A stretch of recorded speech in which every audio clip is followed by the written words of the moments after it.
Air India വിമാനം പറക്കുന്നതിനിടെ 300 അടി താഴ്ചയിലേക്ക് പതിച്ച സംഭവത്തിൽ ആരോപണ വിധേയനായ പൈലറ്റിന്റെ മൊഴി പുറത്ത്.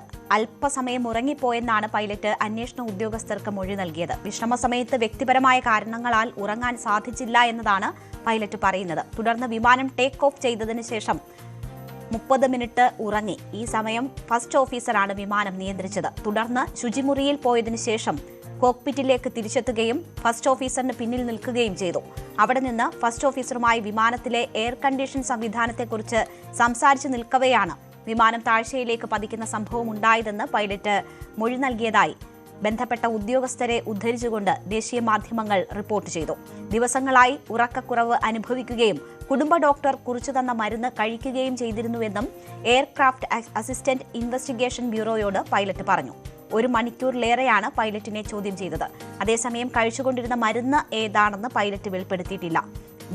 DGCA നിയമപ്രകാരം ഡ്യൂട്ടിക്കെത്തുന്ന പൈലറ്റ് മരുന്നുകൾ കഴിക്കുന്നുണ്ടെങ്കിൽ ആ വിവരം എയർലൈനെ അറിയിക്കേണ്ടതാണ്. പൈലറ്റ് മരുന്നുകളെക്കുറിച്ച് എയർ ഇന്ത്യയെ അറിയിച്ചിരുന്നോ എന്നത് വ്യക്തമല്ല. തായ്ലൻഡിലെ ഫുക്കറ്റിൽ നിന്ന് ഡൽഹിയിലേക്കുള്ള വിമാനമാണ് അപകടത്തിൽപ്പെട്ടത്. 20ഓളം യാത്രക്കാർക്ക് പരിക്കേൽക്കുകയും ചെയ്തിരുന്നു. പൈലറ്റിന്റെ രണ്ടാമത്തെ ഡ്രഗ് ടെസ്റ്റും പോസിറ്റീവായതിന് പിന്നാലെയാണ് പുതിയ വെളിപ്പെടുത്തൽ വരുന്നത്. അതേസമയം യാത്രക്കാരുടെ സുരക്ഷ മുൻനിർത്തി പൈലറ്റുമാർക്ക് സൈക്കോ ആക്റ്റീവ് സബ്സ്റ്റൻസ് അഥവാ ലഹരി പദാർത്ഥ പരിശോധന നിർബന്ധമാക്കി എയർ ഇന്ത്യ.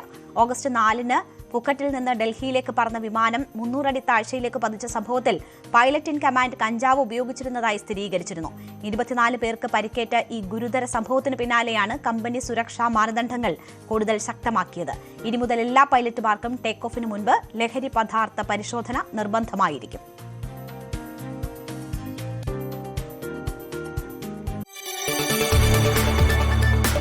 കൂടുതൽ വാർത്തകൾക്ക് news 18 Keralam YouTube channel subscribe ചെയ്യുക.